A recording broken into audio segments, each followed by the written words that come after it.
Bem-vindos ao canal Sejam Santos, onde vamos explorar a vida e as obras dos santos mais inspiradores da história da Igreja Católica. Nós vamos compartilhar suas histórias, seus ensinamentos e seus exemplos de virtudes, esperando que possam nos inspirar a viver de acordo com os ensinamentos de Cristo. Então, se você quer aprender mais sobre esses santos e descobrir como suas vidas podem ser caminhos que nos levam a Jesus Cristo para nós hoje, inscreva-se no nosso canal e deixe o seu like.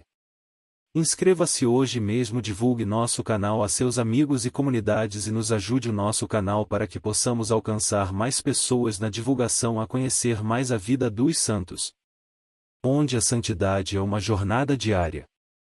Faça parte dessa comunidade de busca pela santidade.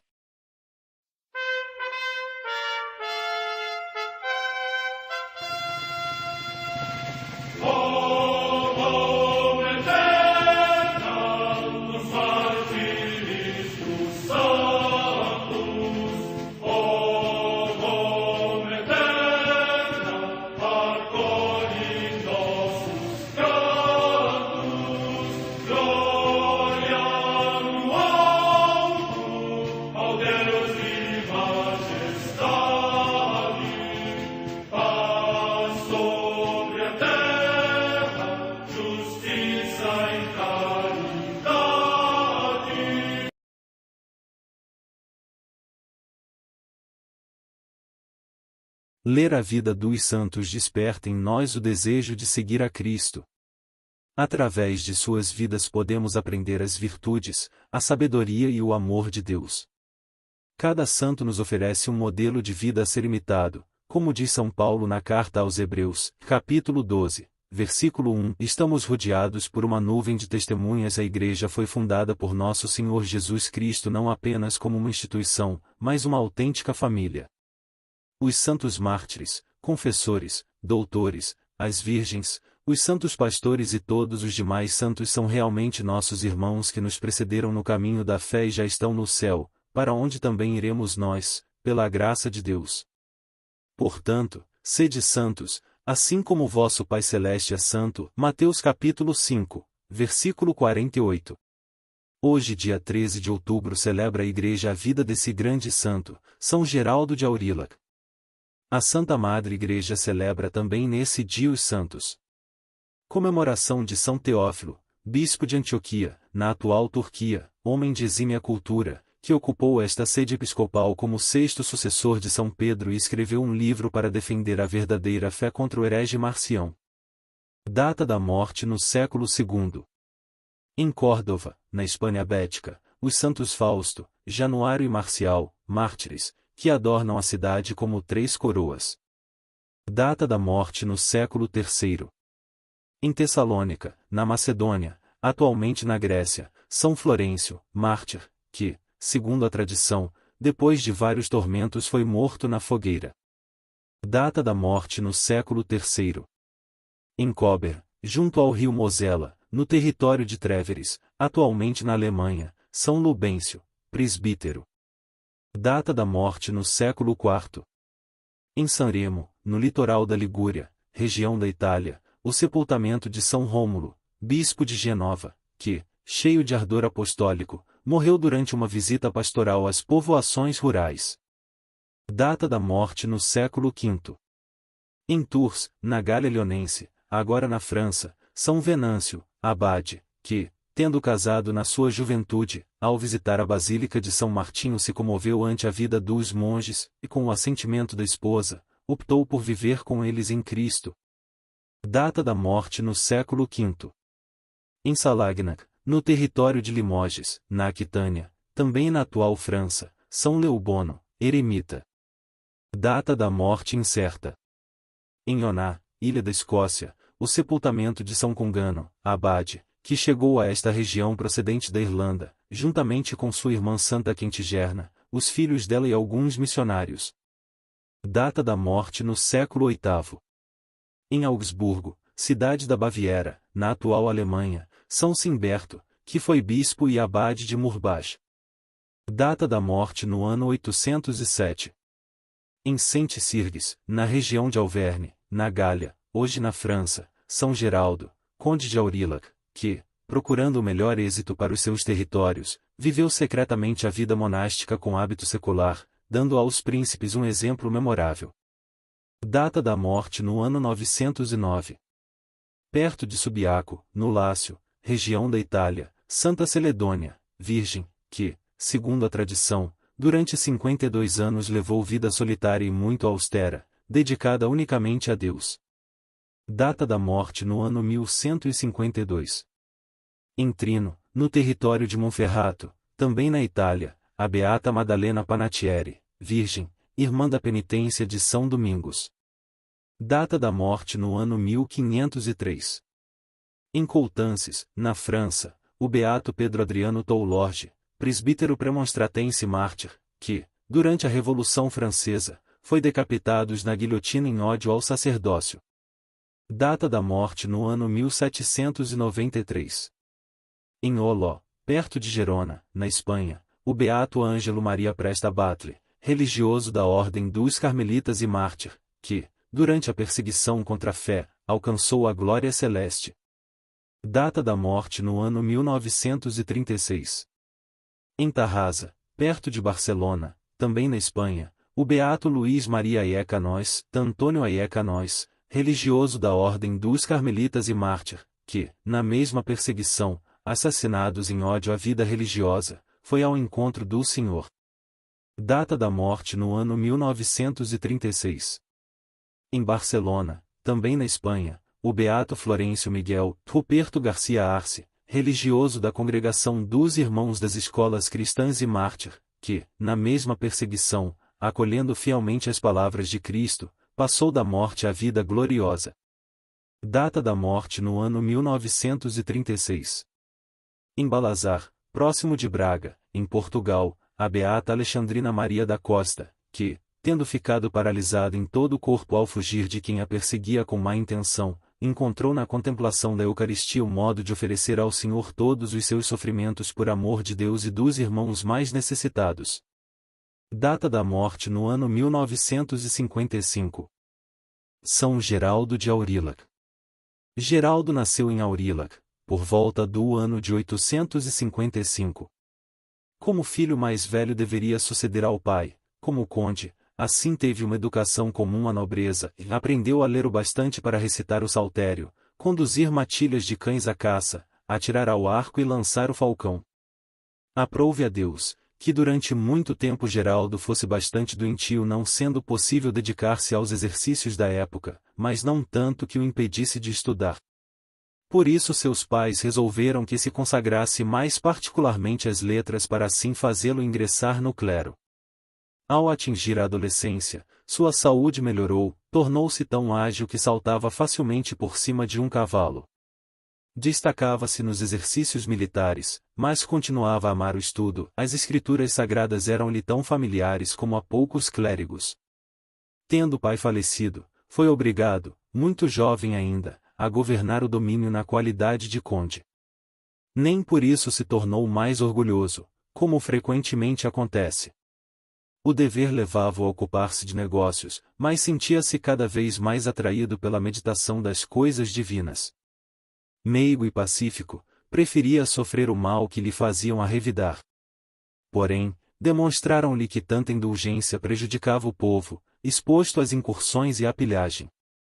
Então, pôs-se a imaginar um meio de proteger os órfãos, as viúvas, e os habitantes do campo. O amor aos pobres fez dele um militar. Sempre disposto a perdoar e a aceitar a paz, lutou por diversas vezes e sempre derrotou os inimigos. Tal era o jovem conde de Aurillac. O inimigo armou-lhe uma cilada, onde quase caiu. Tendo um dia detido o olhar numa jovem escrava que lhe pertencia, Geraldo enamorou-se da sua rara beleza. Num primeiro impulso de paixão, mandou dizer à mãe da rapariga que iria visitá-la à noite. Foi efetivamente, mas em caminho, rogava a Deus que não o deixasse sucumbir à tentação. A moça e seu pai permaneciam junto ao fogo, pois estava-se no rigor do inverno. O jovem conde achou-a tão disforme que julgou a princípio que fosse outra pessoa. Ao ouvir o pai afirmar que era a mesma moça, Geraldo viu naquele fato uma advertência do céu, tornou a montar precipitadamente no cavalo, dando graças a Deus, e permaneceu durante a noite inteira exposto ao frio intenso, a fim de punir-se, e extinguir os ardores da concupiscência. Mal retornou à casa, o jovem conde tomou precauções para fugir àquela situação delicada. Assim sendo, libertou a jovem escrava e ordenou a seus pais que a casassem imediatamente. Algum tempo depois, Geraldo perdeu o uso dos olhos e permaneceu cego durante mais de 1 ano. Aceitou a provação como um castigo como o qual Deus o punia pelos olhares criminosos que lançara a jovem escrava. Tendo recobrado a vista, Geraldo ainda se tornou mais fervoroso e só se preocupou com os exercícios de piedade compatíveis com seu estado. Decidiu conservar-se solteiro, a fim de mais livremente se entregar à prática das boas obras. Tornou-se particularmente estimado por causa da sua caridade para com os pobres, do seu amor pela castidade, do seu zelo em relação à justiça. Fez, no mínimo, 7 peregrinações a Roma, desejoso de reverenciar o túmulo dos santos apóstolos, e nunca se apresentava de mãos vazias, pois entregava à igreja de São Pedro um tributo anual dos seus bens. Dava um sem número de esmolas, não mandava embora um único pobre, ordenava que arrumassem mesas para os indigentes e assistia à distribuição do alimento, a fim de certificar-se da qualidade da comida fornecida, chegando ao ponto de experimentá-la. Seus oficiais conservavam pronto, sempre, um prato que ele mesmo servia aos pobres. Além dos que apareciam à última hora, costumava alimentar um determinado número de mendigos. Contudo, vivia muito frugalmente. Ao jantar, sua mesa era bem servida, e convidava pessoas cultas e piedosas para participarem da refeição, e com as quais se entretinha a respeito da leitura feita em voz alta enquanto comiam. Ocupava-se durante o resto do dia com a administração de seus negócios, com resolver contendas, dar instrução aos seus subordinados, visitar hospitais, ler as Sagradas Escrituras. Jejuava 3 vezes por semana, e se acontecia haver uma festa no seu dia de jejum, transferia-o para outro e antecipava no sábado do domingo. Não usava seda, nem tecidos preciosos, em qualquer ocasião que fosse, suas roupas eram simples e modestas. Certo dia, quando voltava de Roma, acampou perto de Pavia. Alguns mercadores de Veneza vieram oferecer-lhe tecidos preciosos. Respondeu-lhes que já fizera suas compras em Roma, mas que ficaria muito satisfeito caso se certificasse de que fizera um bom negócio. Entre os tecidos que mostrou aos mercadores, havia um que estes garantiram poderia ser vendido por preço bem mais alto em Constantinopla. Imediatamente ele foi assaltado por escrúpulos e pediu a um de seus amigos que entregasse ao mercador de Roma o excedente do preço já pago, de acordo com a avaliação do mercador de Veneza. Durante a mesma viagem, seus servos descobriram um dos escravos fugidos da propriedade de Geraldo e que era considerado um indivíduo de importância na nova pátria por ele adotada. Levantaram-no, pálido e trêmulo, à presença do conde e este, interrogando-o, ficou sabendo que ocupava uma bela posição naquele lugar. Disse-lhe então, e não quero prejudicar-vos. E proibiu aos criados contarem a quem quer que fosse o passado do ex-escravo. Ao mesmo tempo, à vista dos vizinhos, fez-lhes alguns presentes e designou-lhe um lugar de destaque na mesa. Apesar de tudo, nunca achava que trabalhava suficientemente para Deus no meio da confusão gerada por seus encargos, e quis renunciar a tudo aquilo para abraçar a vida monástica. Pediu conselhos a um amigo que disse-lhe que poderia entregar seus bens a São Pedro, se assim o quisesse, mas que prestaria maiores serviços à religião, caso continuasse a viver no mundo da maneira edificante por que vivia, que assim o seu exemplo seria mais eficaz, e que um senhor que tão bem usava a sua autoridade, tinha maiores merecimentos e poderia atrair mais glória para Deus do que o mais austero solitário. Geraldo aceitou aquele sábio conselho, porém, sem abandonar o mundo, encontrou meio de observar quase todas as práticas da vida monástica, sujeitando-se a jejuns, orando, e recitando todos os dias o saltério. Enfim, desejoso de possuir um retiro, onde pudesse de tempos em tempos, recolher-se, mandou construir um mosteiro em Aurillac. Mas era tão alta a sua ideia da perfeição religiosa, que custou muito para encontrar monges bastante fervorosos para habitarem a nova casa. Fez, durante a sua vida, e a contragosto, um grande número de milagres, a água com que lavava as mãos, e que seus criados ocultamente entregavam a doentes, restituiu a vista a 7 cegos, fato, entre outros, mencionado na sua biografia. O próprio Conde Geraldo perdeu o uso dos olhos vários anos antes de falecer e aproveitou a provação como meio de preparar-se para a morte com redobrado fervor. Libertara grande número de escravos no decurso da vida, muitos deles tinham preferido permanecer a seu serviço. No seu testamento deu a liberdade a mais 100 escravos e legou as melhores terras ao mosteiro de Aurillac, ao redor do qual se formou depois a cidade do mesmo nome.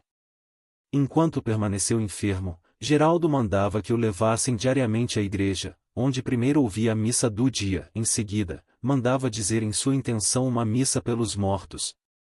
Na manhã de sexta-feira, 13 de outubro de 909, sentiu-se mal e pediu a seus capelães que oficiassem no quarto. Depois de terem sido cantadas as completas, fez o sinal da cruz e pronunciou as palavras que compõem a recomendação da alma. Depois, fechou os olhos e permaneceu em silêncio, e expirou. São Geraldo de Aurillac, rogai por nós.